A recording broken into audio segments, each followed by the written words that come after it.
Dummy Switch Pod. Yes, sir. Yes, sir. Happy New Year. I'm here with my accomplished co-host Chris. How are you? Good as I'm good, man. It's not so much a new year for me. I'm of a different belief, but it's a new month. So yeah, look, glad to be back. Good local rugby during the festive period. So hey, it was good to watch, and I think we'll get stuck into just overall what we saw.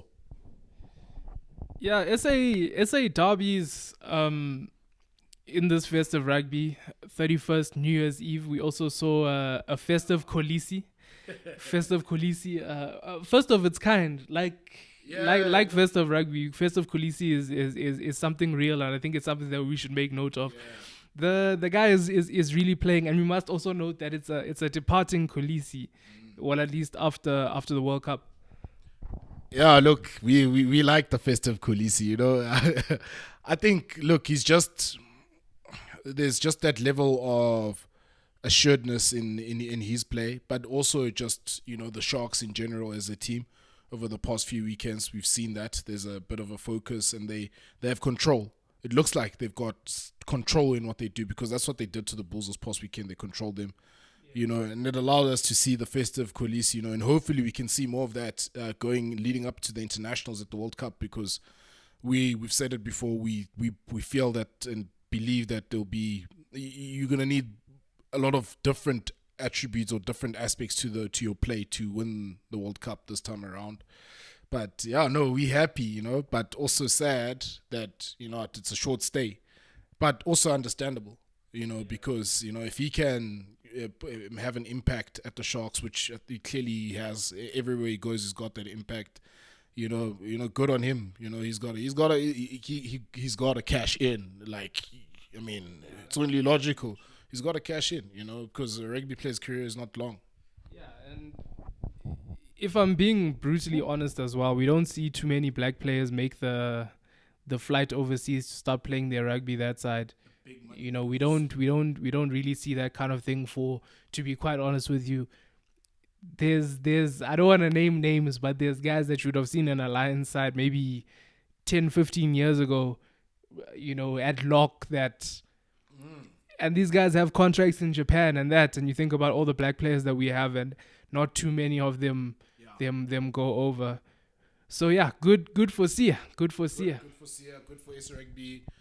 Good, I think, just good in general for our rugby to show what's possible. And if we're playing in those competitions, I don't think it really makes much of a difference if guys are playing that side in Europe. So I don't have a problem with that.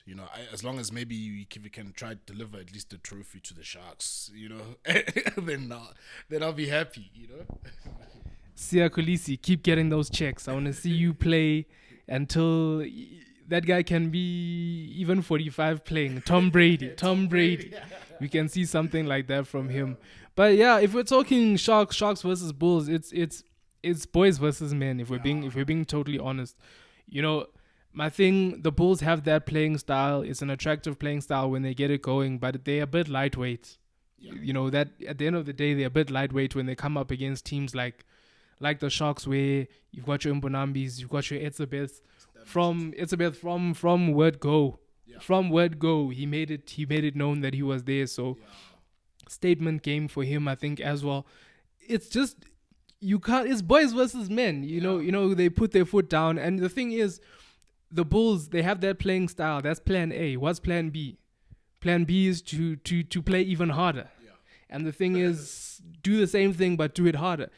It worked a bit in the previous game, where I think Nizam Khan had a really, really good try, where you saw some thinking outside of the box where they couldn't break through using their playing style. Then there was like a line by Harry Foster. Yeah.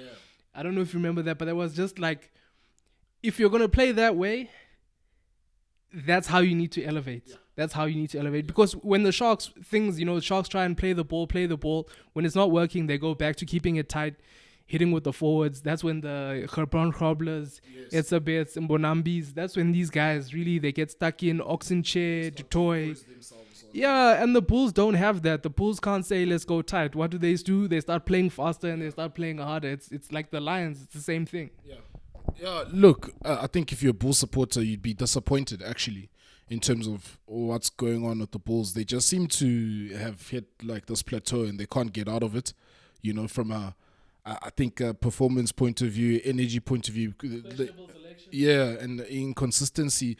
But as well, if you look at from a defensive point of view as well, ever since they let their defensive coach go, you know, a lot of the good things that they were doing was based in the previous season was based off of their defense, which has somewhat gone away because I mean they're just leaking points right now, you know, and yes, like you say, they've got that one style of play. You think that they would try and sort of add some more strings to their bow because if they don't get the power game right, you know, it doesn't seem like they've got anything else. Although they have those glimpses. I mean, you saw that at the end of the try that Huijsen scored. You saw that, you know, because there was nothing left for them to do but just play, you know. And they actually looked good trying to just play because a lot of times they got out of their 22, were able to carry the ball out. So it's not like they can't do it. They can. But I think, yeah, maybe, you know, there's a sort of, you know, that familiarity breeds contempt, you know, they're just too comfortable and they don't have real big hitters, especially in their pack, you know, unfortunately, you know, because you've got the experienced guys. Yes, Nizam comes off the bench. He gives you what he gives you. But, I mean, if you compare that to with the explosiveness or the power of Kolisi, okay, it's not the same. You compare, you know, Van Staden really hasn't been the same player ever since his head injury. You know, he really hasn't, you know. And you look at what the Sharks brought there, there's really, like you say, men against boys, there's really no answer. You know, potentially the only place where they may have had an answer was in the back line, but even then, the Bulls' back line, they weren't getting that ball to do anything. With the individual brilliance shone through, naturally, but everything else is just, it's not there. But credit to the Sharks, because, like I said earlier, they look in control, you know, and I like so far. Yeah, it seems like Neil Powell is doing a job there. If we're talking Bulls, I just want to highlight Matanzima. I like that he got a start. Yeah.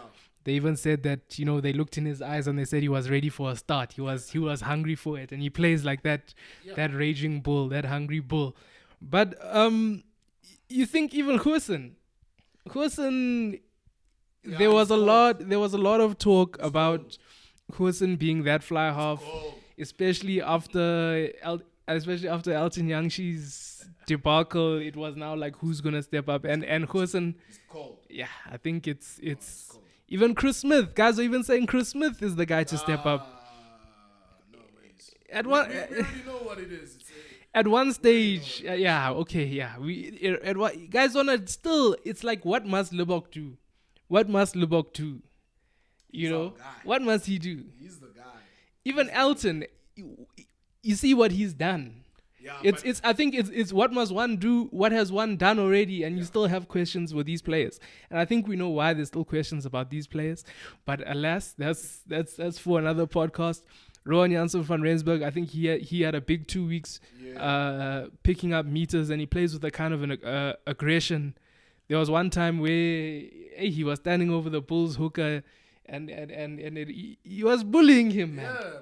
Yeah, he was really bullying him, and I think the Sharks controlled the Bulls.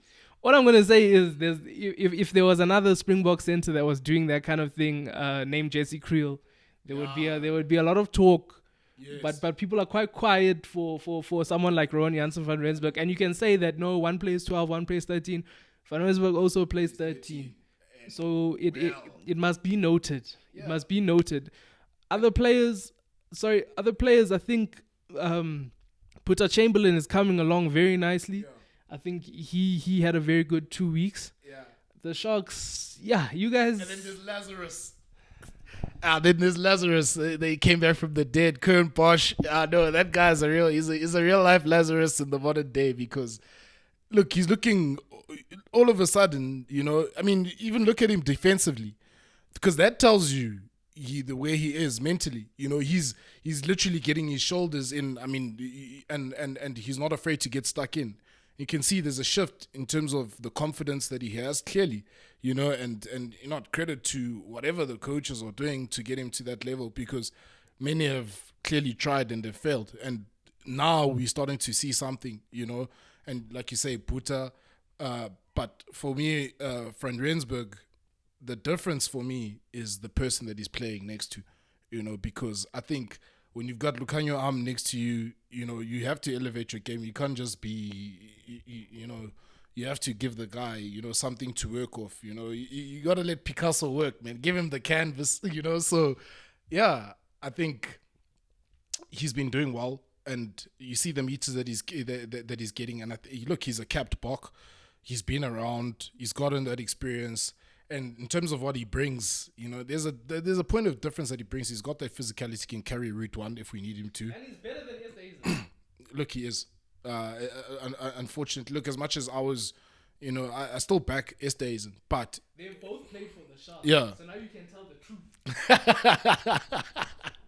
Let me be honest. He is better. I've always rated Van Rensburg since he was at the Lions, just because of the nature of the way that he runs onto the ball. Like he's rapid in his attack. He never dies. The leg drive that he has as well. His ability to play hands. His passing has gotten better over time. Defensively, he will get better, especially when he plays at 13. And he can play piano. You saw the keys. So, I think keep your eye on him. I think there may be a surprise there with him. But overall, for me, the Sharks just controlled the game. They controlled the Bulls. Yeah, they didn't have an answer. Honestly, they really didn't. Yeah, if we talk next game, the game that maybe some of us missed because, it was New Year's, time to start getting ready there. Yeah. It's time to start having a quick shower to get on your way there. Unless you're at the stadium, of course, because, Stormers' attendance is always high. And I also think it's a nice thing to have these games on New Year's Eve. Yes. Especially if you're not doing anything, you can go to the game. If you are doing something, then it's a Kickstarter to continue on. Stormers, that playing style again, it's like they're playing touch out there. Yeah. In Klabakanye, hey, that one, you know what? Lions defense, it's improved. Yeah. It's improved. It's improved this season. Jacques Ferry's been there. In that, I can't even say, they trusted each other. They went man for man. And then Klabakanye just got found out by Damian Willemse. Yeah, and my thing, what my thing is? As a front row player, when Damian Willemse is in front of me, I have to be alert. I have to switch on, especially so early in the game. Yeah. There's other players where you can say like, okay, if it's a forward or if it's someone else, you can say you can relax a bit more. But when it's Damian Willemse in front of you, it's like having Quade Cooper in front of you. Exactly. and you know yourself, yourself that this guy's gonna try and pick on me. He sees the mismatch. Yeah. So you have to be more alert and you have to be more aware and you have to say like, okay, it's too easy. I have to really go into this thing. No, but like you say, people were getting ready for the night out, maybe his mind was, on the night out, the possibilities of Cape Town. We don't know. But look, he fell asleep, honestly. And it was just too easy, especially early on in a game like that, Yeah. But overall, I think in that game, just the tempo of the Stormers was just too much for the Lions. Like you say, it's like that style, that keeping that ball alive and they're just coming at teams. And look... The Lions locally, I think they're really suffering from another effect. They don't have big hitters, They also don't have real big hitters. They're up and coming, They haven't matured yet in the barrel, So, that's for me. That's what I see in terms of that pack. Not that there isn't potential there. There's plenty, But without those big hitters against a team like the Stormers, you don't see it. But then there's also, we just see. Even I think it was the flanks first cap. You're going against Dion Ferry, and it's your first cap. And Dion Ferry was working. It's festive, but the man is still working. He's putting in that overtime. And you know what? Personally, I also feel from a coaching perspective again that the maul try was too easy. And why I'll also say that they missed a bit of a trick there is because you do analysis and you decide, okay, this week we see this hooker, we see the way these guys play. Are we gonna jump or are we going to just set for the maul? The Lions were setting for the maul the whole game when Joseph Dweba is throwing in. Joseph Dweba can't throw, if we're being honest. I like him as a player, great player. Put pressure. But rather go and compete in the air, than try and compete in the ground for the maul. You're going to get more success in the air than you are going to get on the ground. And when they did compete in the air, you'll find guys like Van Vuuren were jumping against Daimani. And in that situation, the experience and playing lock, he was out jumping him and stole the ball. So why not continue with doing that? Even in the danger zone, roll the dice. You're playing away from home. Yeah. Rather compete in the air than just sitting on the ground. Joseph Dweba, I'm sure his stats for the night for throw-ins, they were probably like 80% high. But it's not because it's good throws. You can even throw. You can see like they slow. They're going sideways, but no one is competing. So, I feel like they missed a trick there. Again, defensively, Marius Low a bit unlucky, where Paul de Vet sniped. He ran on the pillar because he thought Dan du Plessis was a Lions player. Yeah. But again, it's awareness. It's awareness. Maybe these guys, they were thinking about the countdown. No, they were ready. They were ready for 12 o'clock, whatever was going to happen there. But look, if you look at just the way that the Stormers play, like you say, you have to be switched on. They weren't. You look at what the Lions were trying to do. They basically really didn't. They didn't do anything that day. They really didn't. They were non-threatening. They really didn't. The Stormers they absolutely blew them out the park. That's what I can't get over, is that the Stormers now are looking like that team. They're starting to look, in South Africa, between them and the Sharks, they're starting to look like the teams, that can carry the flag. But the Stormers looking like that team that can break that ceiling, So, yeah, look, they deserve the win. They're at home. They're on a wave. They're riding the energy. There's a vibe there, So, look, I didn't expect a different result, but we'll see how things go as the season goes on, because hopefully, the trophy stays in South Africa, One of the teams.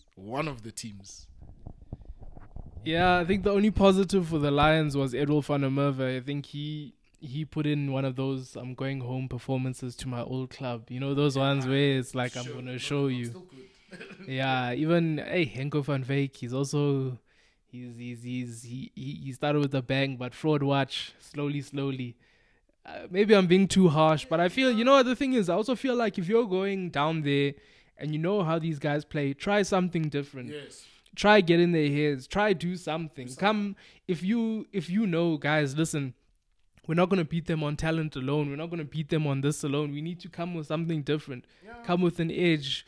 But I suppose it's middle of the season, guys really but come on. Couldn't care less, to be honest, especially on New Year's Eve. But I mean, I guess it is what it is. Well, the Stormers guys cared enough. Yeah, no, the Stormers, they cared enough. They cared enough, and rightly so, because they in top two, so, and they play like a top two team, so yeah, there's nothing more you really can say about that game, except the Lions they were disappointing, honestly, in terms of what the strides that they were starting to make. I think it's a blow, it is. I think the past few weekends is a big blow to them, but hopefully they can pick themselves up on tour now and make a point of difference. All the teams, actually, they need to carry that through now, and let's see, especially because Six Nations is also about to start, so it's an opportunity. It's a window, so we need to capitalize. We don't care if the guys are there or not. We must take the points all the time.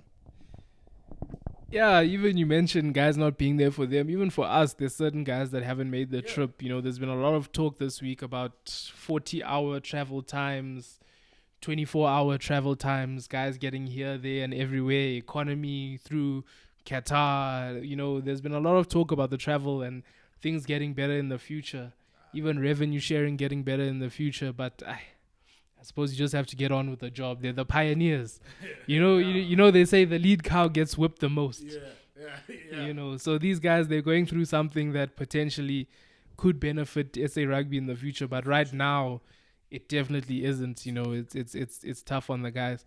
Munster hosting Lions on Friday. Again, Friday fixture, especially after this, not as much time. Yeah.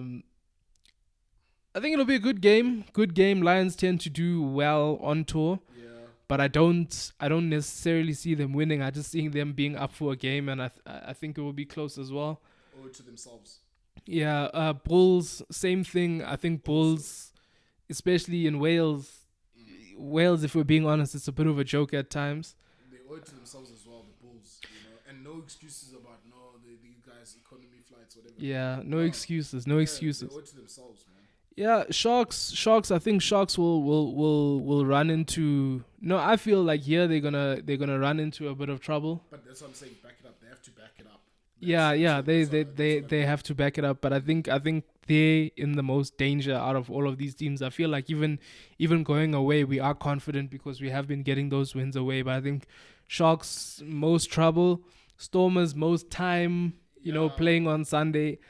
They should give a good account of themselves, but Glasgow are dangerous. They're dangerous against us. Yeah, those two games, the Sharks Connacht game, Glasgow Stormers, those two games are the ones that is potential danger skins for the teams there. But for the Sharks, I'd like to see, because there's guys that have stepped up for me. I think Pepsi is quietly just gone about his work whenever whether he starts or he comes off the bench. He's looking solid in terms of the way he carries. He's more secure. He's making less and less mistakes. Notche, on the other hand, as well. He's also, touring squads, they give chances for other guys. Yeah. So there's lots of opportunity for a lot of guys, that I'm keen to see how they're going to go. I think Juries is even on tour. Not too sure. I think Juries is even in the touring team. Yeah. That's why I say it gives an opportunity for some guys on the fringes. I think the Boks have been left at home. I haven't seen too much. I've just been seeing the IG posts, and I'm not seeing guys in Galway. Yeah. Can you see what I'm saying? So I think it gives a chance to certain guys. Even with the Lions, there's certain guys, give them a chance to get that depth and build. I think that's the only thing about this URC, is that essentially you've got to have another team, another. There was Super Rugby Curry Cup, Vodacom Cup. Now you have to have two URC teams. Yes, basically. Yeah, so it's a higher level that you have to have two teams. No, true, and look, all around a good opportunity, and I think we've mentioned it before, how for the broader picture of SA Rugby, how it's good for us, good for our teams, but as well, good for these youngsters to actually make a name for themselves. And we've seen there's a lot of guys that have really, they put their names up. I mean, Hudsenberg with the Stormers, he sticks out for me. He's been playing well. He's really been playing well. I just like how tidy he is, in the way that he plays. So there's lots of opportunity for a lot of guys, but the crucial thing for me is, for the Sharks, is that they just got to back it up and show it away from home. Stormers, we know that they can do it. It's going to be tricky, but then Lions and Bulls especially, I think for their sort of trajectory and development as a team, I think, especially the Bulls, if they lose this one, I think then it starts to unravel, and also the Lions are already bottom half of the table. They need to just try and get that confidence. But Bulls, there's, that engine light coming on. Yeah. Closing remarks. Look, just back it up with the Sharks, Stormers. That's all that I want to see, that from the Sharks, to back it up. Better performance, the way that they control the Bulls.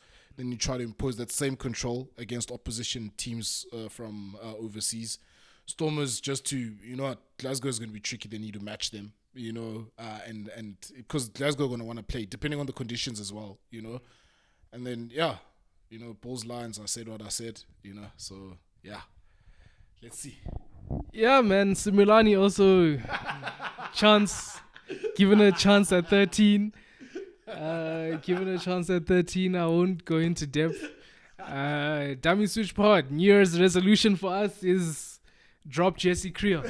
Yeah. Yeah. Thanks. Yeah, definitely with that. Thanks for watching, guys.